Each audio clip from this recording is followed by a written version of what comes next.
are listening to Bearcat Insider with everybody's favorite assistant coach, Travis Marsh, and I'm Chance Kirby. Now to the show. Hey everybody, welcome to the CS Designs postgame show, Whitesboro edition. I'm Travis Marsh, Mayor of Pilot Point's favorite son, real estate broker extraordinaire, keeper of the Pilot Point media guide. I love when you run out of steam. Yeah, I was cruising there for a little bit. But in any case, it's Chance Kirby. So, Chance, here we are. Here we are. If you're listening to this show, you obviously have love and affection for the Cats, and you know that it was a 58-24 loss. I think Nazareth said it best. Love hurts.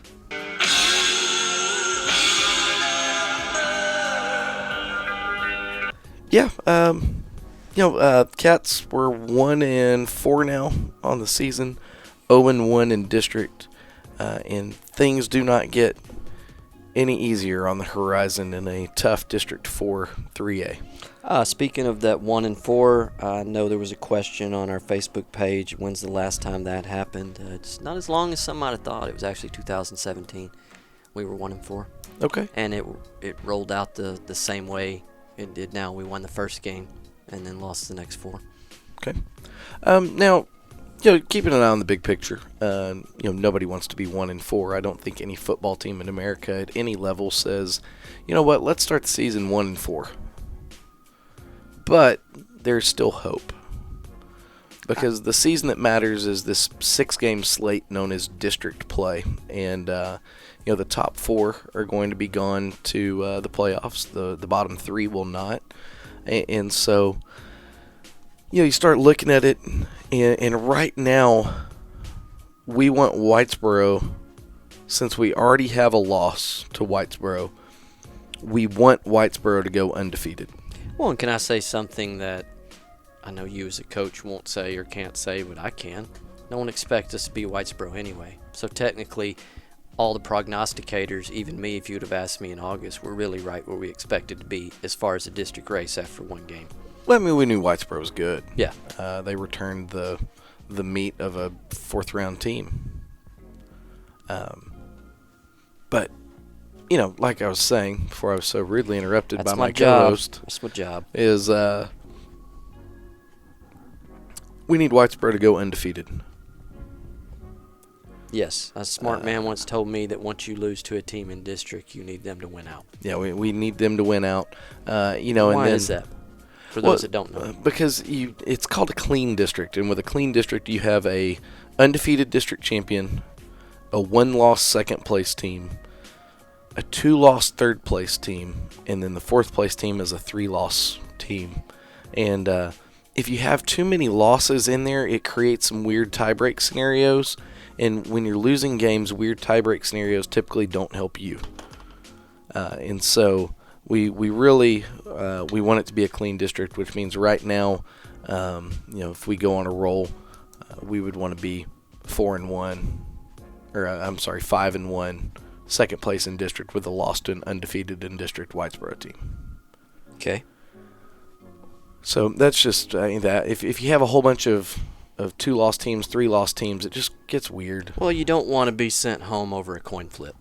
Agreed. You want to at least have been in control of your own destiny. If you have to sit at home in Week 11, you want it to be because that team beat you outright. Or I just don't want to sit at home Week 11. Not called heads. Yeah, I don't want to sit at home Week 11. True, but if it's wadded up with 3 teams, 2 of them are going to be sitting at home because the coin didn't work Tails out for never them. fails.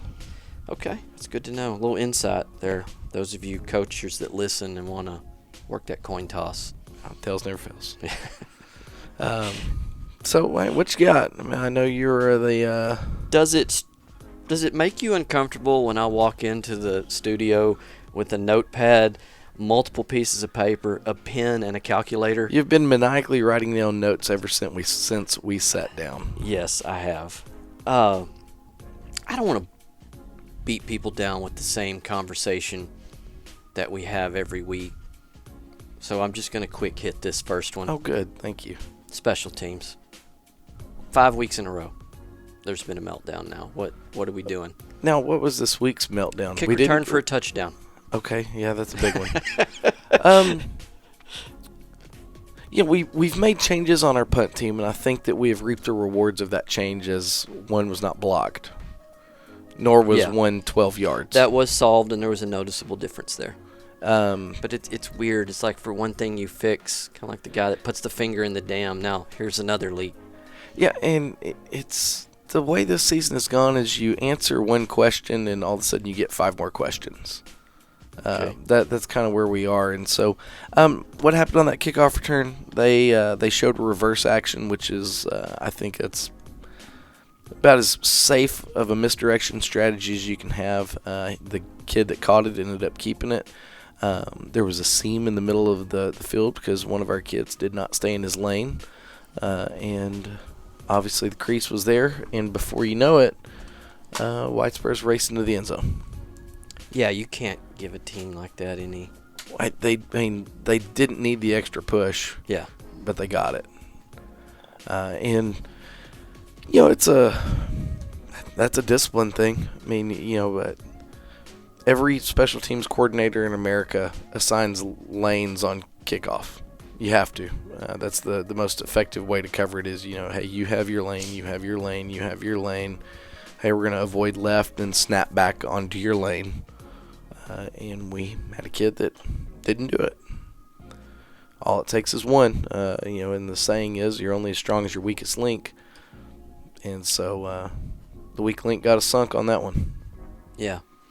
I want to turn it to you, because I know, being in this situation,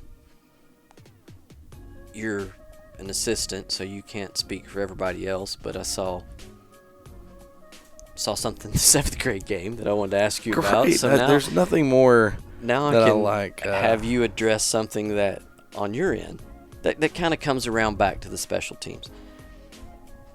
Whitesboro did an onside kick with under a minute left. I have no doubt, I've sat in this studio with you enough to know that you told the kids they're going to onside kick. All you have to do is fall on the ball. Yes, at the end of the play, all we want is possession. Correct. They did not fall on the ball, and Whitesboro got the ball back.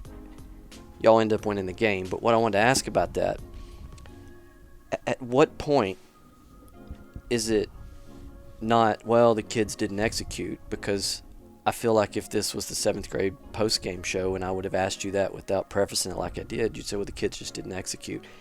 If that continues for 5 weeks in a row, at what point do you, as a coach, and I know you're just speaking for you in the 7th grade, would you be like, okay, well, if after 5 weeks we got execution problems still, maybe I need to change my message. Maybe I need to figure out a different way to connect so the kids can absorb this and execute it the way that I need them to execute it.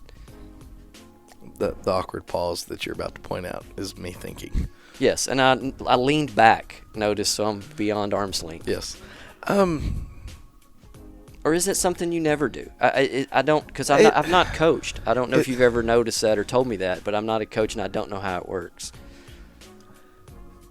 It's an onion of a problem. Okay. And I say that because there's multiple layers to it. The first thing that you do whenever you have a recurring problem is you address it in practice. And you want to make sure that the situation is understood, the rules are understood, the strategy is understood, if that makes sense. Hey, the ball has to go 10 yards. After it's past 10 yards, field it and get down. We're not trying to go score or anything crazy. You're not trying to lateral it to your friend. Just get down, and if it's coming at you too hot, you just let it go out of bounds, and it's legal procedure on the kicking team, and it's still our ball. So after you reinforce the strategy, the next thing you have to look at is your coaching decision of alignment. Did I put the kids in a position to be successful? So if I knew an onside kick was coming, which we did in the 7th grade game that you're talking about, we knew it was coming. We moved everyone up like we should. We put them in a position to be successful.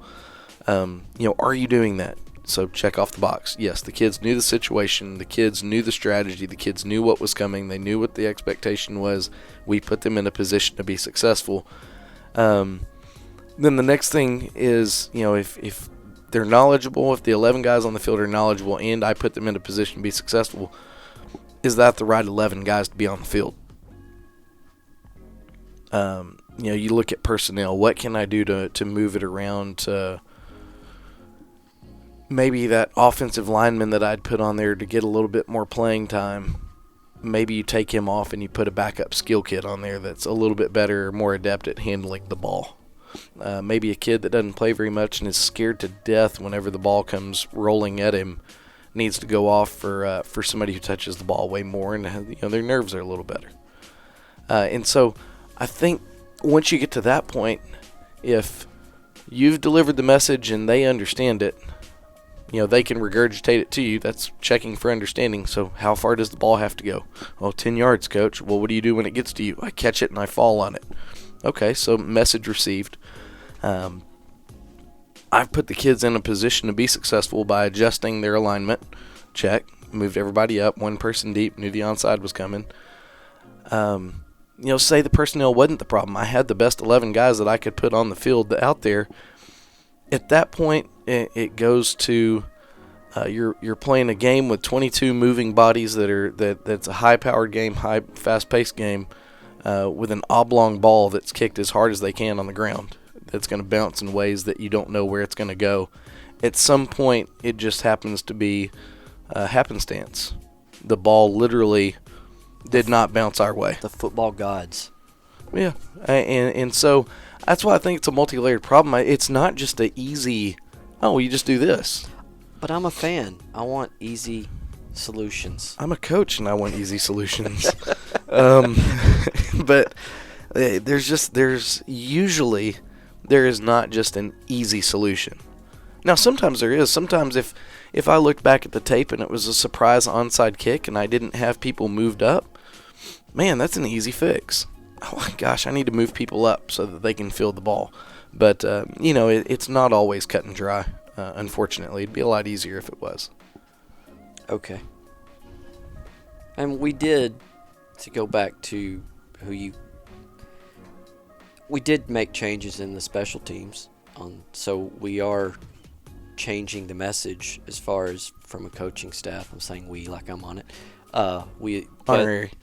We as in Pilot Point. So it looks like there was some of that. It's like, okay, well, if we can't execute it the way that we want it showed some willingness to me to say, okay, because the way, in my simpleton mind, the way I see this is, if you're struggling with one facet of your game, meaning you think that your kids aren't executing or that you may or may not have the talent of the other team, then in my head it's the job of you brilliant football minds to then think, okay, well, the one thing that I can do is I can outsmart them. I can do more and get to be more creative or do whatever. Yeah. And I went to the Longhorn game, and we are going to talk about the Longhorn game some, not to have anything to do with the Longhorns, but how it applies to, in my opinion, some questions about Pilot Point.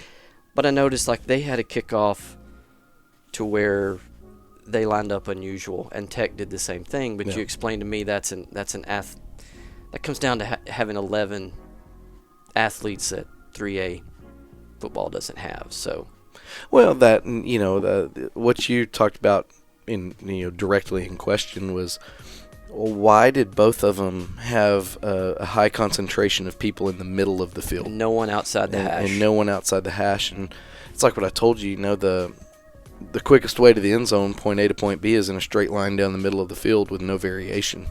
And so you want to take that away. And so at the college level and at the pro level, they'll usually crowd the middle, force the return outside because the sideline doesn't miss tackles. But, whenever, for the most part, it's an equal athletic playing field in Big 12 play, like what we're talking about. Sure, there's the Bijan Robinson, who's he's head and shoulders athletically above most of his competition. We're going to get to him. And so that guy's kind of a unicorn. Those guys aren't just walking around everywhere. And there's no, I don't want to say there's no answer for that type of guy, but there's special answers for special guys, if that makes sense. But for the just normal kick returner, they do that, and they force them to the sideline, and the sideline doesn't miss tackles, so you have an extra defender, so to speak. with the sideline. Perfect. The other one is actually not a football issue. Oh, great. You're going to be thrilled. It's a halftime issue, and not with football. There's been some feedback as far as why we don't show the band and people can hear it, and I want everyone to know that that is a copyright issue. That has nothing to do with us not supporting the band. We've actually done things for the band with some of their concerts. Yeah, we've not produced. Webcasted Some of their spring and winter concerts. I don't understand how football differs, but that is directly what the band director told us, is that we cannot do that due to copyright issues. And who flags that is not necessarily the band, it's YouTube won't allow it. Same way when the cheerleaders do their halftime with that music, they have a copyright on that music to play it at that stadium, not play it for the world.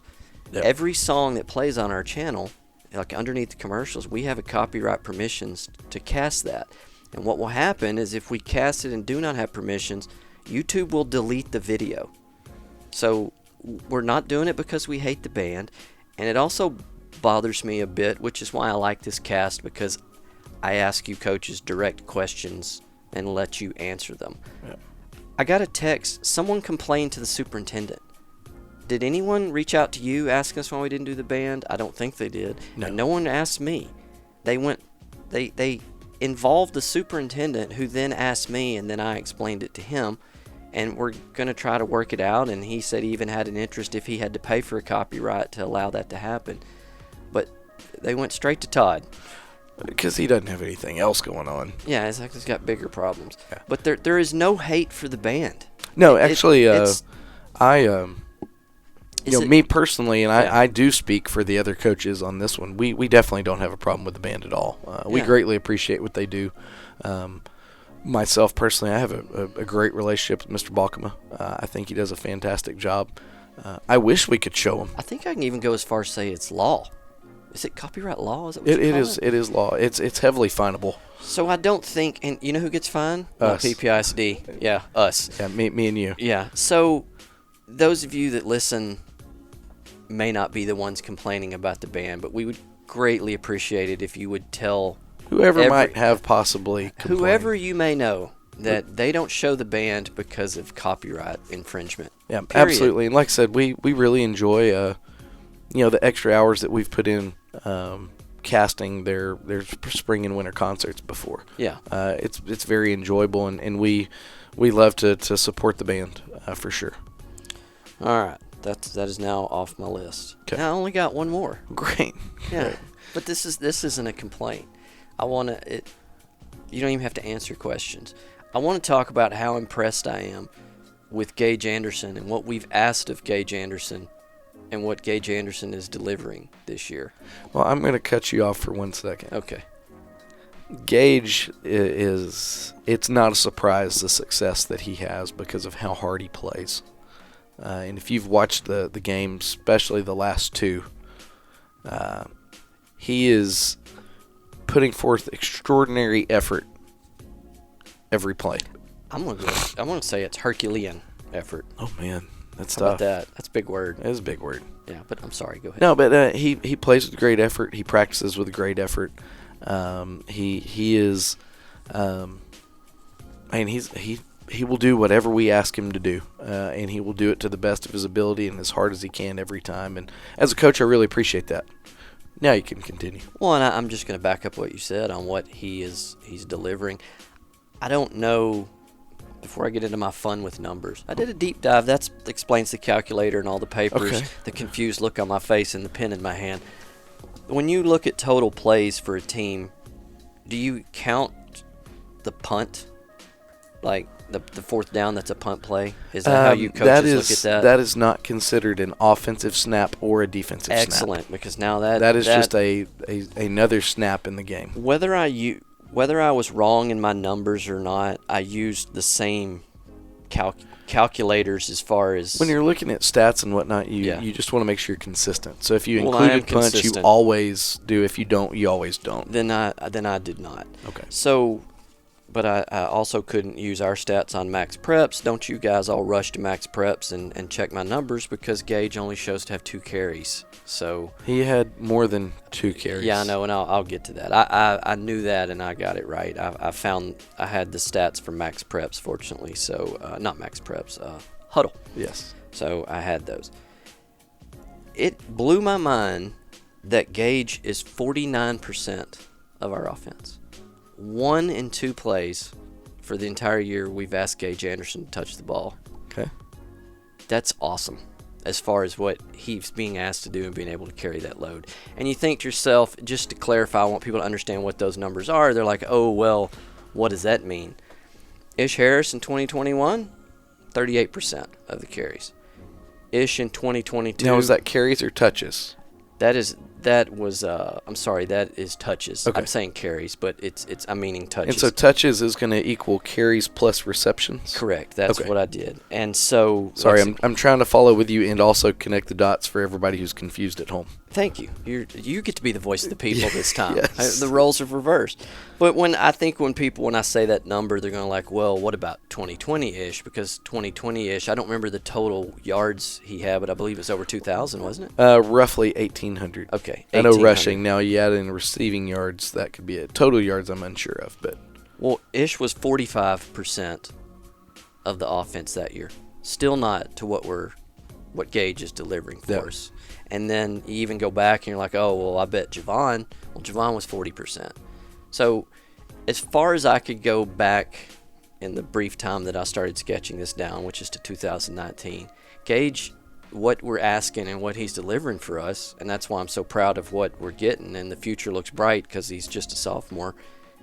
1 in 2 plays, he's toting the ball and delivering. And just makes me happy to see that we've asked something of that guy and that he can deliver that. well, and that he stepped up to the Yeah. plate, speaks volumes of his character. Yeah. Yeah, and I mean I know you're happy that I didn't come with a complaint, but just when I saw, I think it was 27 touches this week, 31 the week before, and if those numbers continue, I could see him approaching 60%. Well, and, when you look at things, I'm going to start throwing out some numbers that are unverified. Just Okay. to disclaimers here. Man, some people out there like, who's that guy on Facebook that's always commenting about us running the draw? Rowdy Broker. I bet he's pulling up his computer right now on his calculator. He probably will. Yeah. For all I know, he might have gone to school with some of these guys. Yeah. But, you look at historically great performances in over a season. You look at, Larry Johnson whenever he had almost 2,000 yards rushing at Kansas City. Priest Holmes, another one at Kansas City in the mid 90s, late 90s, early 2000s. Ricky Williams at the University of Texas. Thank God they didn't play the Red Raiders every week. Oh, speaking of that, I'm sorry to interrupt, but this is along with that. You just said that Bijan was head and shoulders running back above everybody else. Yeah. Correct? Yep. Steve Sarkisian. Guess how many touches he had? I'm getting to that. Unbelievable. You must have seen my Twitter comment. Hold the phones. Yes, I saw there was a coach that I highly respect on Twitter commenting about that. A Heisman candidate. Texas ran 60 plays. Bijan touched it 17 times. Yes. Sarkisian said that's about where he needs to be.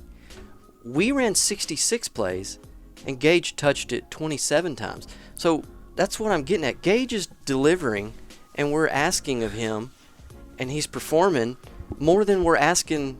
Here we go with Texas. So you're Texas. More than Texas is asking of their Heisman Trophy candidate. Yeah. I mean, this is a year. This guy's, he's heading.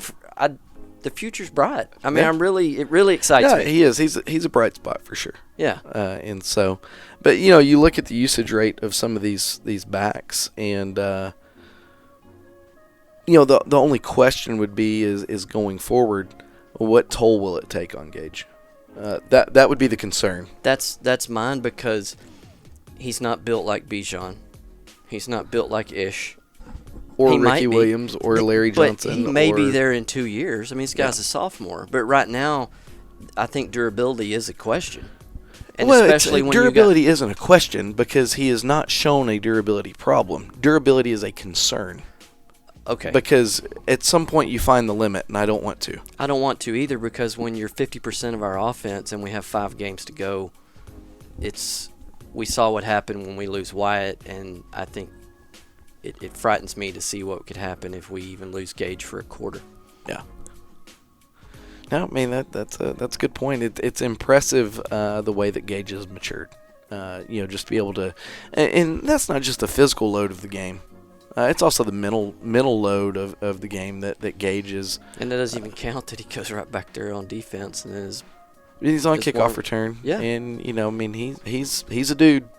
And one more thing, unrelated. Great. Awesome. I thought you said we were finished with questions. We are, but I forgot there's this coach that a highly respected coach I've seen on Twitter, and he's been making comments, and I wanted to ask him about another one. Oh, no. Because to my knowledge, I don't think he's a college coach, so it shocks me that he can comment about college coaching since he's not a college coach. That's what Twitter is good for. Okay. You can comment about whatever you want to. Just like Facebook comments. You can have offensive suggestions like running the draw. Or all these kids are running around like they don't know what they're doing was another comment. Yeah, and or that we're in a rebuilding year. Yeah.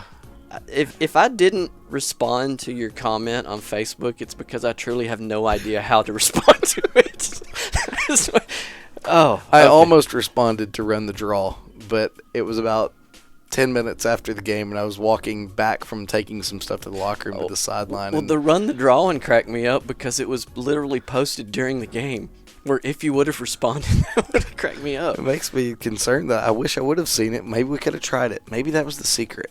Okay, but here's this highly respected coach that at least that I respect. Sure. That he made a comment on Twitter that I thought was funny. Which one? And they were two of them. They were both about on UT. Yeah, they were. The UT game. Well, he's not a college coach, but he's a voice of the people, and you need to listen to the voices of the people. God. So we've already talked about one when he was talking about that he doesn't think Bijan gets enough carries. And no, I said please limit him to 17 when they play Baylor. Yeah, please only give him the ball 17 times when we play Baylor. That's not the one that excited me though, because man, you talk about a guy that sounds like a voice of the people and not a real coach. This comment struck me as Is it the offsides one? Let me read it. Oh, let me read it. So C.J. Vogel of Texas. I love CJ, by the way. He's good. Texas defense put Texas Tech in 3rd and 26 and 3rd and 12, yet by own self-infliction, they allowed the Red Raiders to convert both. Texas jumped off sides on both downs and allowed 50 yards as a result. That is not on coaching.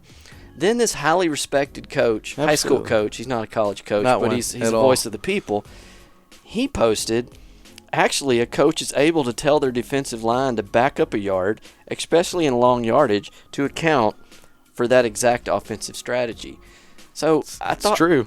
I thought it was crazy that. Have you ever seen that your favorite high school coaches ever say, "Hey guys, scoot back," or watch for the smoke? We call it, watch for the fake snap. I don't understand why they don't do that.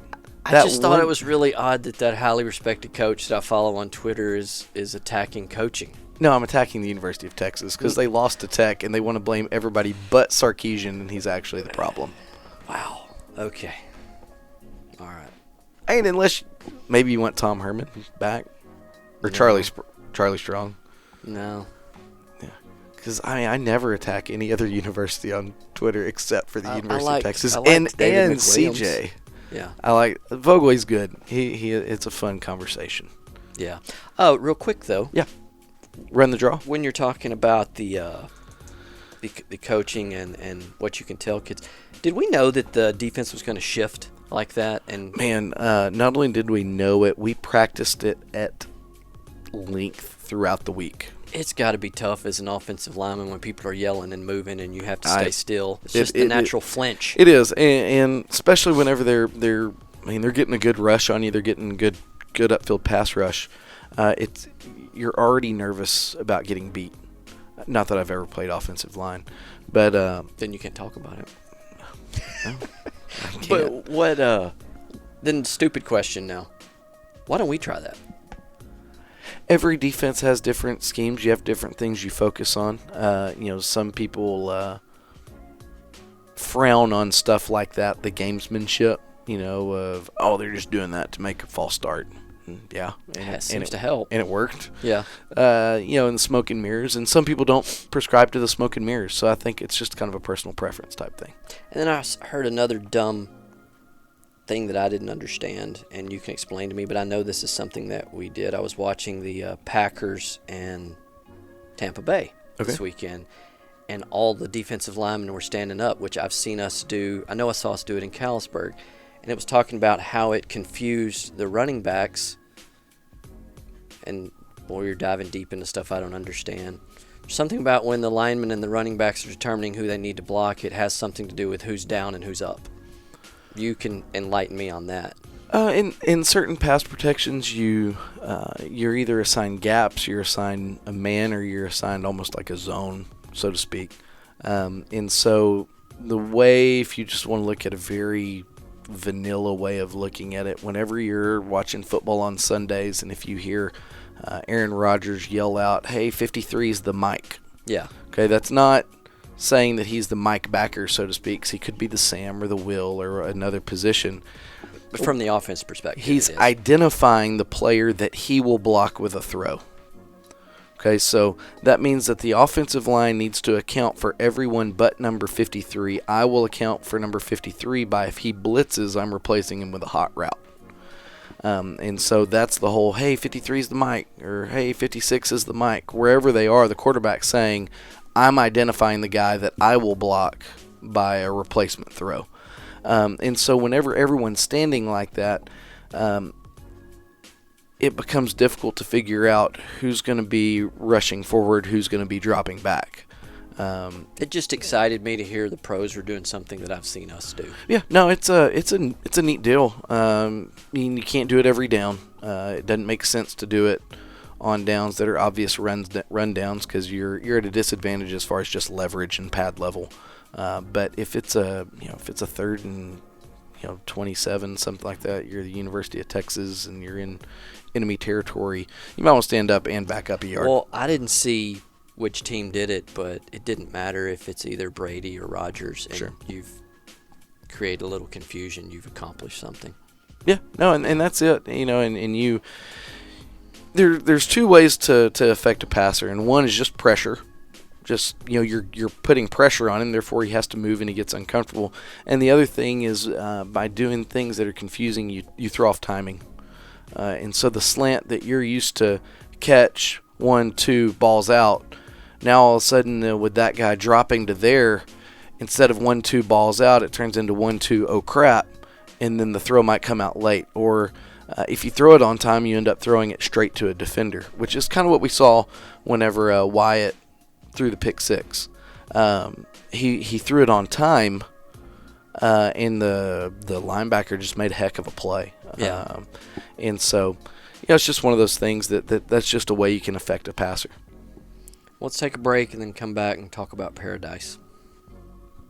Are you looking to build that dream home or barn-dough? CS Designs offers a complete range of design services. CS Designs products range from general drawing services to commercial and residential blueprints, as well as 3D renderings and virtual reality walkthroughs. Let Cole Stewart and the CS Design team design you a beautiful progressive home or building that translates your ideas into an outstanding reality. Visit their website at csdesignstx.com or give them a call at 940-365-4048.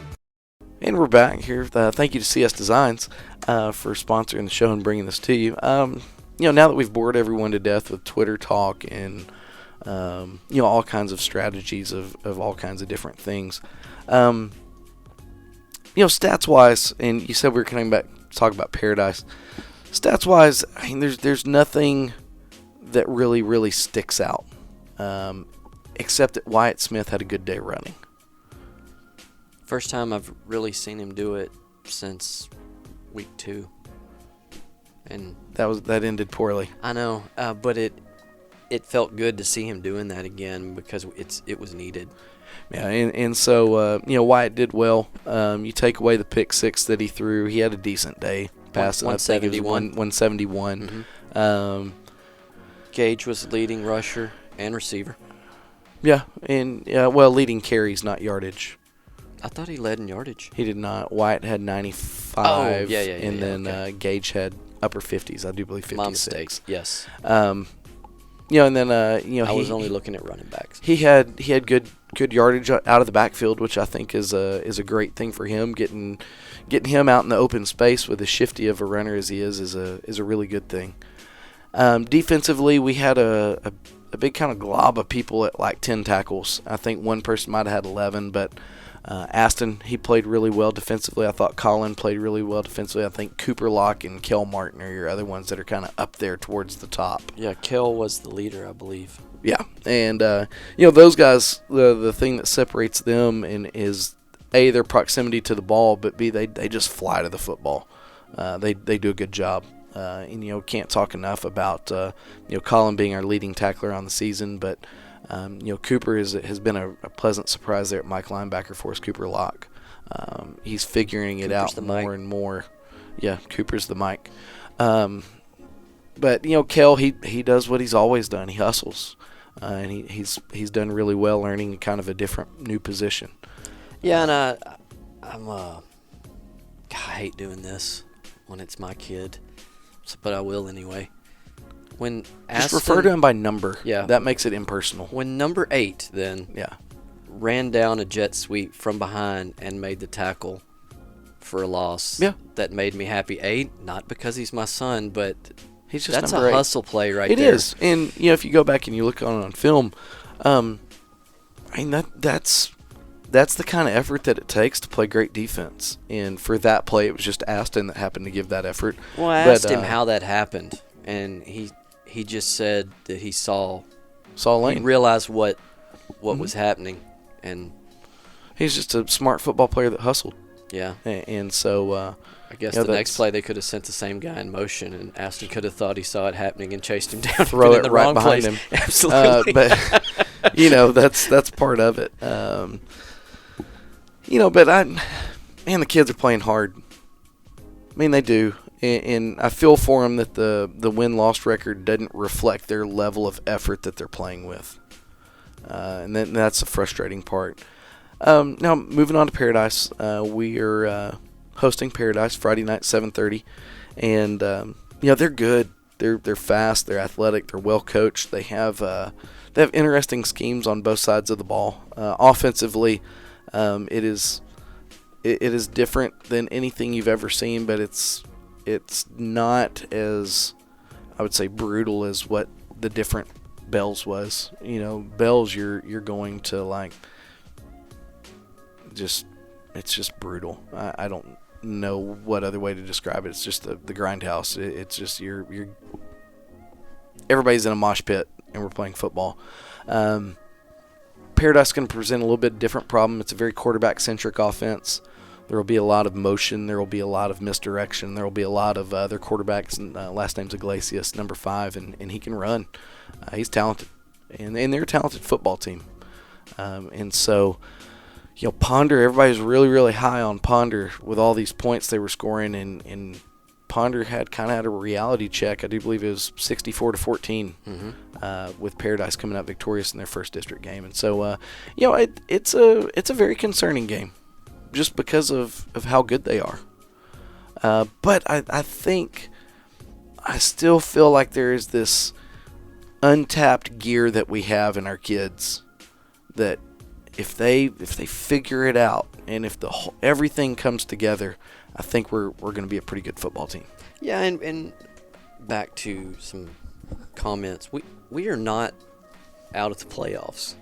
No. I don't know who and what math they're using to come up with that, but that's not the case. Our win-loss record isn't where we want it.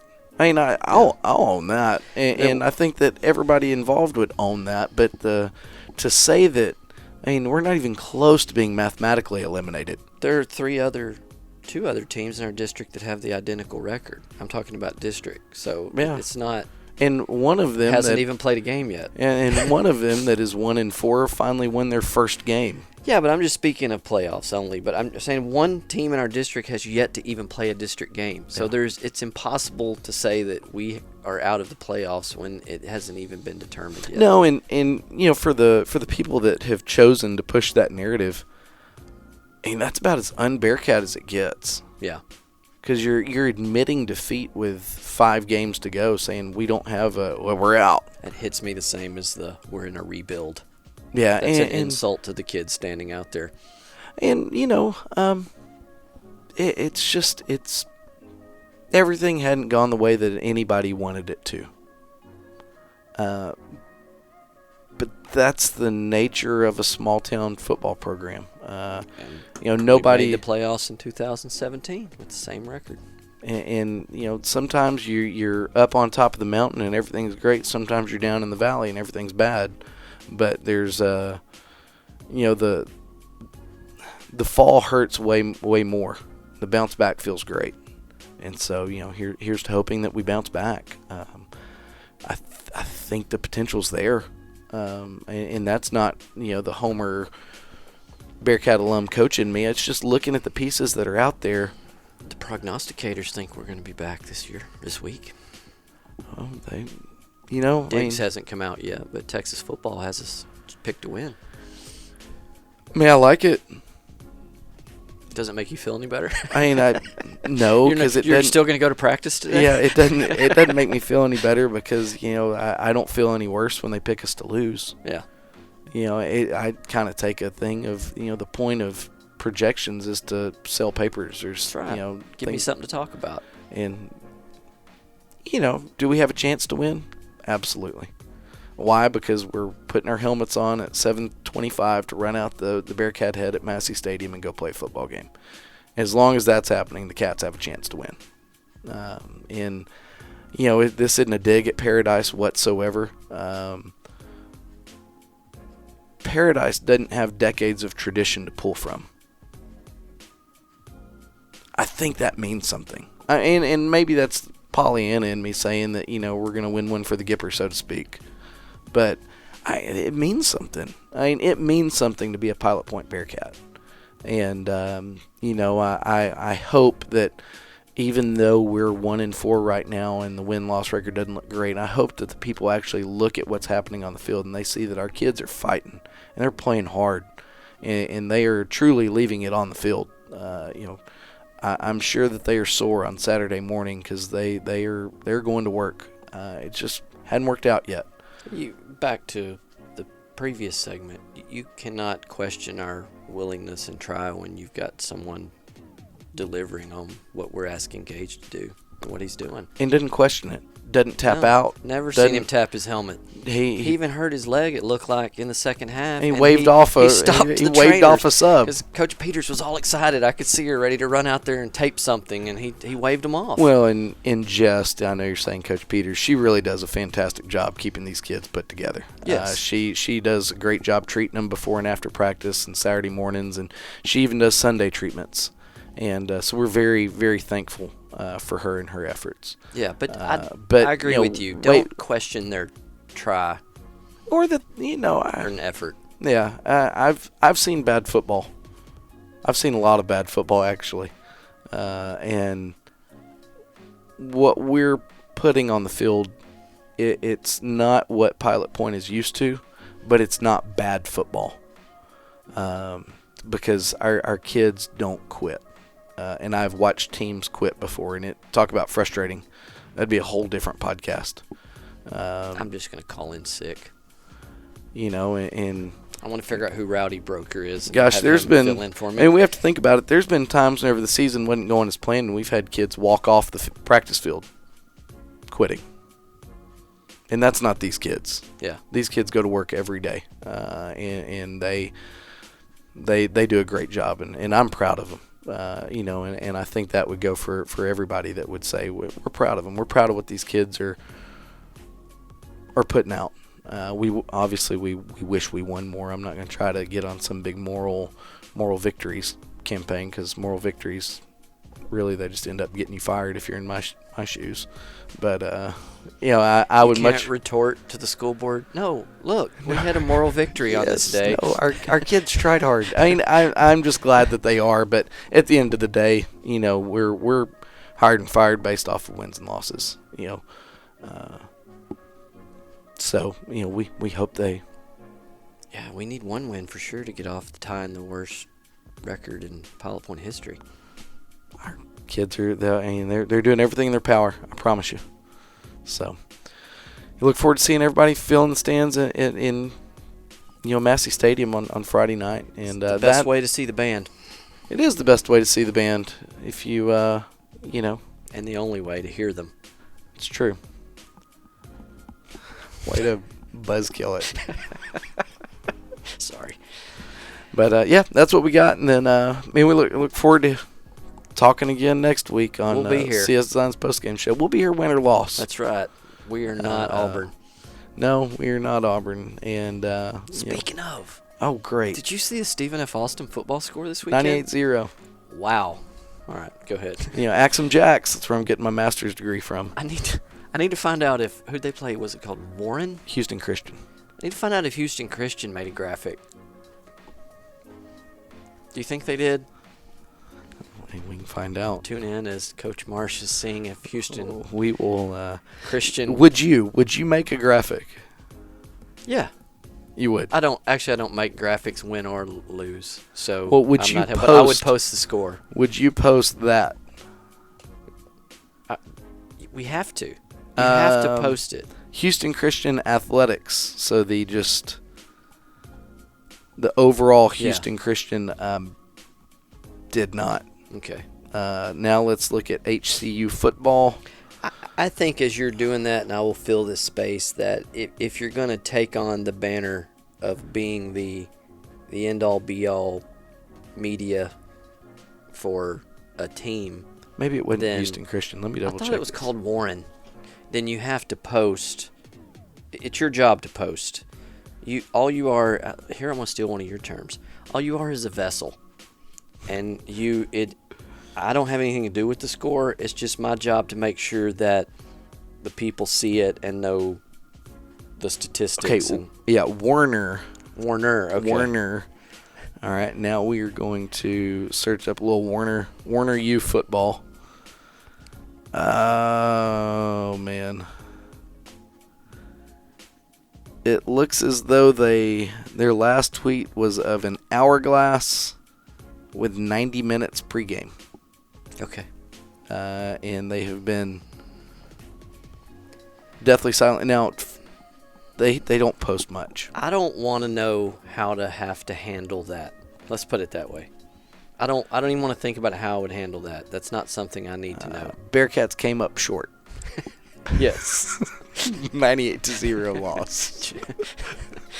Just missed it. Bearcats ran out of time. Yeah.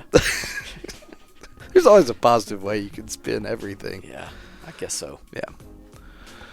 All right. Well, I guess I'll see you at breakfast in 2 days. You will. 5:45 a.m. Buffs. Yeah. Gridiron Fellowship. Everyone is included. It's a very inclusive group. All of you should be there. Yeah, we enjoy it. I've really enjoyed the volleyball players coming. Greg Pelz will be back this week, so I won't God, fill in again. The righty out of the pen was not near as good as Greg. I can't deliver like Greg can. It's too early for me. Well, do you have undefeated glasses? I don't.